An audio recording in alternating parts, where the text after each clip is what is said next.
Good morning students. We have started the second chapter of history colonization of India, जिसके अंतर्गत हमने पढ़ा था एडवेंट ऑफ यूरोपियन कंपनीज, यानी कि यूरोपियन कंपनीज का आगमन, इंग्लिश ईस्ट इंडिया कंपनी के बारे में पढ़ा था। उसके बाद पढ़ा था हमने फ्रेंच ईस्ट इंडिया कंपनी के बारे में। उसके बाद हमने एंग्लो फ्रेंच राइवलरी के बारे में पढ़ा था, और उसके बाद हमने पढ़ा था ब्रिटिश कॉन्क्वेस्ट ऑफ बंगाल, और उसके बाद हमने पढ़ा था conflict between the company and the Nawab of Bengal, और उसके बाद हमने द बैटल ऑफ प्लासी पढ़ा। उसके बाद हमने बंगाल आफ्टर प्लासी पढ़ करके उसके बाद हमने पढ़ा था द बैटल ऑफ बक्सर। उसके बाद major conclusions of the battle of Buxar.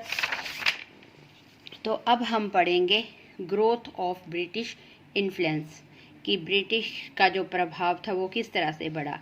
In order to bring the whole of India under its domination, the British adopt some novel expansionist strategies. तो मतलब कि पूरे ऑल ओवर इंडिया के ऊपर अपना प्रभुत्व, अपना मतलब कि अधिकार स्थापित करने के लिए तो ब्रिटिश ने कुछ मतलब कि नोवल विस्तारवादी जो रणनीतियाँ बनाई थी जो अंग्रेज़ों ने। During the second half of the 18th century, kingdoms of Mysore and Maratha were the biggest threat to British rule.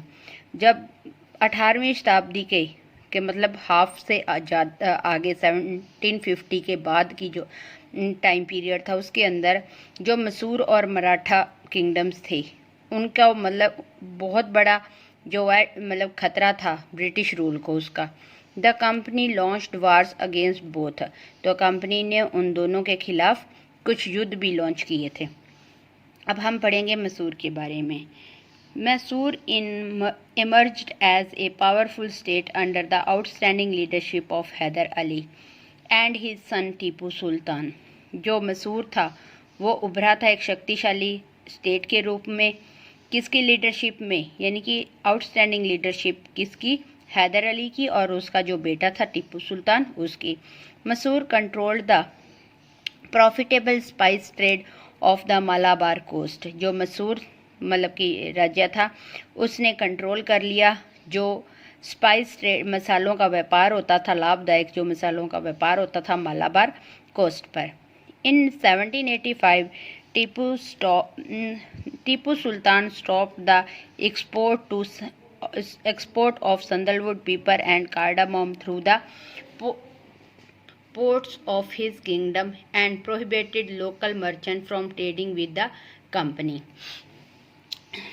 1785 के अंदर जो टीपू सुल्तान था उसने मतलब कि बाहर भेजना बंद कर दिया, क्या, चंदन, मिर्च और इलायची, किसके द्वारा, जो मतलब कि उसके राज्य के बंदरगाह थी उनके द्वारा।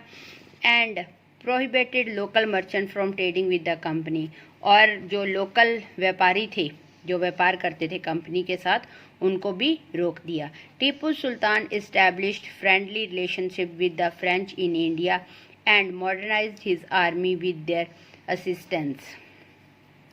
तो जो टीपू सुल्तान था उसने मतलब मित्रतापूर्ण रिश्ता स्थापित किया किसके साथ, फ्रेंच के साथ भारत के अंदर, और अपनी जो सेना थी उसको मॉडर्नाइज किया उन्हीं की सहायता से। The British and the Deccan states preserved Haider and Tipu as a threat. जो ब्रिटिश और जो डिकन राज्य थे वो मतलब कि हैदर और टीपू को अपना बहुत बड़ा खतरा समझते थे। This led to 4 Anglo Mysore war between 1767 and 1799। इसी के कारण 4 एंग्लो मैसूर वार हुए, कब, 1767 से लेकर के 1799 तक। In the first Anglo Mysore war Haider Ali gave एक crushing defeat to the British. तो पहला जो एंग्लो मैसूर वार हुआ था उसके अंदर हैदर अली ने मतलब कि बहुत बुरी तरह से हराया था किसको, ब्रिटिश को। He signed the treaty of Madras with the British in 1769 according to which both sides would help each other in case of an attack by the third party. तो उसके बाद जो मतलब कि ही साइंड, जो हैदर अली था उसने एक संधि साइन की, जो किसके नाम से जानी जाती थी, मद्रास की संधि। किसके साथ? अंग्रेज़ों के साथ। कब? 1769 में। इसके अकॉर्डिंग क्या था कि दोनों ही साइड्स एक दूसरे की मदद करेंगे। कब? जब कोई तीसरा उनके ऊपर आक्रमण करेगा। इन 1770 the Marathas attacked Mysore but the British forces did not help them. और 1770 के अंदर जो मराठे थे उन्होंने अटैक किया मैसूर के ऊपर, लेकिन जो अंग्रेजी सेना थी उन्होंने उनकी सहायता नहीं की। This enraged Hyder Ali and he defeated the British in the battle of Pollilur. तो इसके से मतलब कि जो हैदर अली था वो नाराज़ हो गया और उसने हरा दिया अंग्रेज़ों को। किस युद्ध के अंदर? पोलीलूर के युद्ध के अंदर। Haider Ali died in 1782 while fighting the English forces in Chittoor, but his son Tipu Sultan continued the war. Haider Ali जो था वो 1782 के अंदर मारा गया जब वो लड़ाई कर रहा था, युद्ध कर रहा था किसके साथ? अंग्रेजी सेना के साथ चित्तौड़ के अंदर। लेकिन जो उसका बेटा था टीपू सुल्तान वो लगातार युद्ध करता रहा उसके मरने के बाद भी। The second Anglo Mysore war ended in 1784 with the treaty of Mangalore. तो दूसरा जो एंग्लो मैसूर युद्ध था वो कब ख़त्म हुआ? 1784 के अंदर। और किसके साथ? मैंगलोर की संधि के साथ। The third Anglo Mysore war was a result of Tipu's attempts to restrict the British spice trade on the Malabar coast and his increasing proximity to the French। जो तीसरा एंग्लो मैसूर वार था वो किसका परिणाम था? कि टीपू के प्रयासों से मतलब कि जो ब्रिटिश स्पाइस ट्रेड करते थे उसके मालाबार कोस्ट से उसको रोक दिया और उसने क्या किया? अपनी निकटता बढ़ा दी। किसके साथ? फ्रेंच के साथ। The British led by Lord Cornwallis and supported by the Nizam and the Marathas defeated Tipu. जो ब्रिटिश थे उनके नेतृत्व के अंदर, उनका नेतृत्व लॉर्ड कॉर्नवालिस ने किया और उसकी सहायता उनकी किसने की? निजाम ने और मराठों ने। और उन्होंने मिलकर के क्या किया? टीपू को हरा दिया, टीपू सुल्तान को। ही हैड टू पे a huge fine and A part of his kingdom. उसके बदले में उसको बहुत बड़ा फाइन अदा करना था और उसके जो राज्य था उसका कुछ हिस्सा। While 2 of his sons were taken hostage by the British. और जो उसके 2 पुत्र थे वो भी क्या कर दिए? अंग्रेज़ों के द्वारा बंधक बना लिए गए। Governor general Lord Wellesley proposed that Tipu should accept the subsidiary alliance। तो जो गवर्नर जनरल लॉर्ड वेलेस्ले था उसने प्रस्ताव रखा कि जो टीपू है वो स्वीकार कर ले सहायक संधि को। Tipu outrightly rejected his proposal which led to the 4th Anglo Mysore war. तो जो टीपू सुल्तान था उसने मतलब कि जो उनका प्रपोजल था उसको रिजेक्ट कर दिया और उसी के कारण क्या हुआ? 4था एंग्लो वार युद्ध शुरू हुआ। Tipu Sultan died in 1799 defended his capital Srirangapattam. जो टीपू सुल्तान था वो कब मारा गया? 1799 के अंदर, जब वो अपनी राजधानी श्रीरंगापट्टम को बचा रहा था। After Tipu's death the British annexed his kingdom, placed Mysore under Wadiyars and forming ruler dynasty and imposed a subsidiary alliance on the state।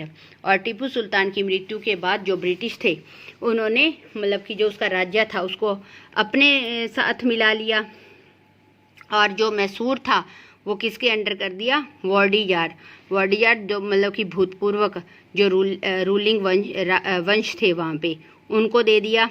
And impose day, और जो सहायक संधि थी वो उस राज्य के ऊपर थोप दी। अब बेटा MCQ क्वेश्चन है इसमें से। फर्स्ट है हैदर अली डाइड इन। हैदर अली कब मारा गया? 1782 के अंदर। The second Anglo Mysore war ended with the treaty of. दूसरा एंग्लो मैसूर वार था वो किस संधि से ख़त्म हुआ? मैंगलोर की संधि से। अब आगे है Marathas. After their defeat in the third battle of Panipat in 1761, the Marathas became weak.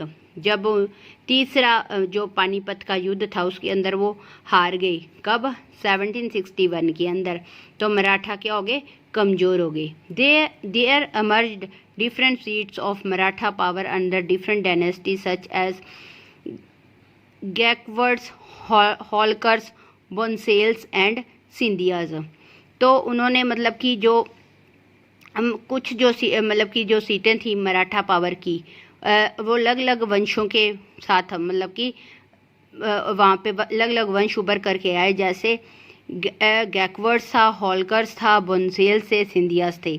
They were held together in a confederacy under the Peshwa based in Pune. तो वो क्या करते थे, मतलब कि उन्होंने सबने मिलकर के एक संघ बनाया, किसके भी अंडर? पेशवा के। पेशवा कौन था? उनका प्रिंसिपल मिनिस्टर था। और ये किस मतलब कि कहाँ पर बनाया? पूना के अंदर। After 1770 the power struggle among the Maratha chief intensified. और 1770 के बाद के अंदर जो मतलब कि पावर स्ट्रगल था, शक्ति के मतलब अपनी अपनी शक्ति के लिए संघर्ष शुरू होगा मराठा के जो चीफ्स थे उनके बीच में, और ये बड़ी तेज़ी से शुरू हुआ। Taking advantage of their disunity, the British interfered in their internal affairs। और इसका लाभ लेने के लिए, जो उनकी मतलब कि डिसयूनिटी थी उसका लाभ लेने के लिए जो ब्रिटिश थे उन्होंने इंटरफेरेंस किया उनके अंदरूनी मामलों में। This led to the 3 Anglo Maratha war between 1775 and 1819। और उसी के कारण तीसरा एंग्लो मराठा युद्ध जो शुरू हुआ, कब? 1775 से के 1819 के बीच में। द फर्स्ट एंग्लो मराठा वार, ये 1775 के बीच में शुरू हुआ से शुरू होकर के 1782 तक।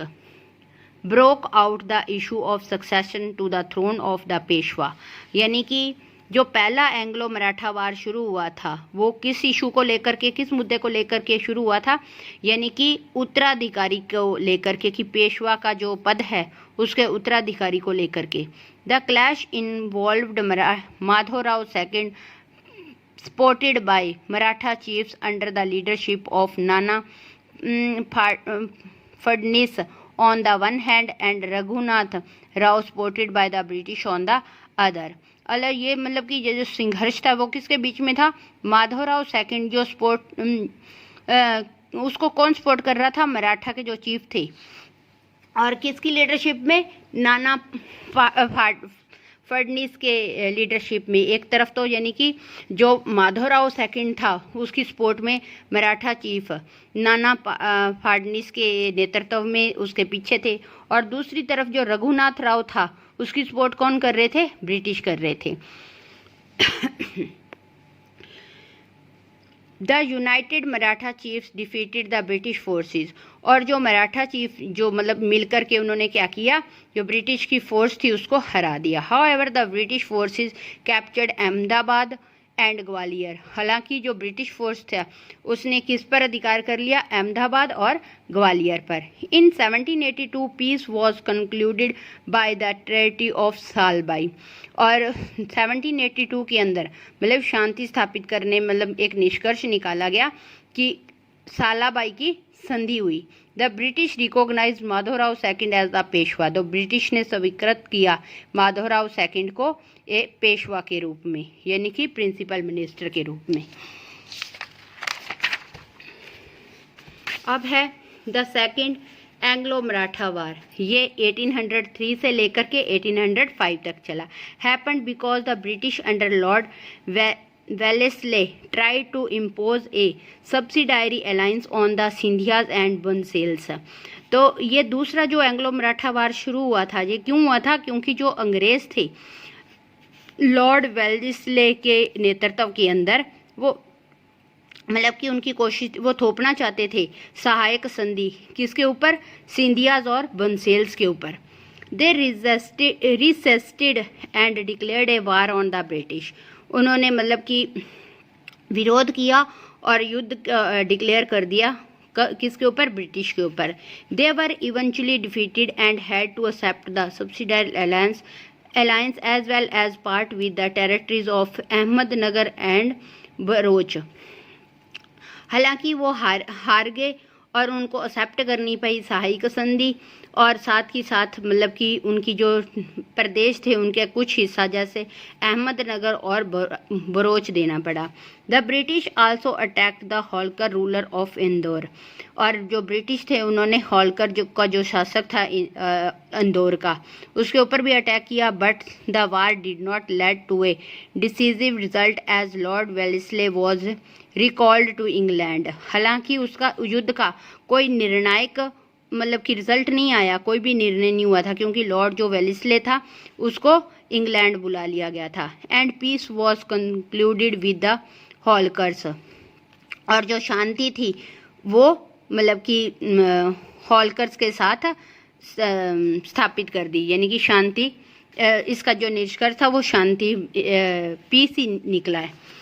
In the third Anglo Maratha war, जो तीसरा एंग्लो मराठा वार हुआ है वो 1817 से लेकर 1819 तक हुआ।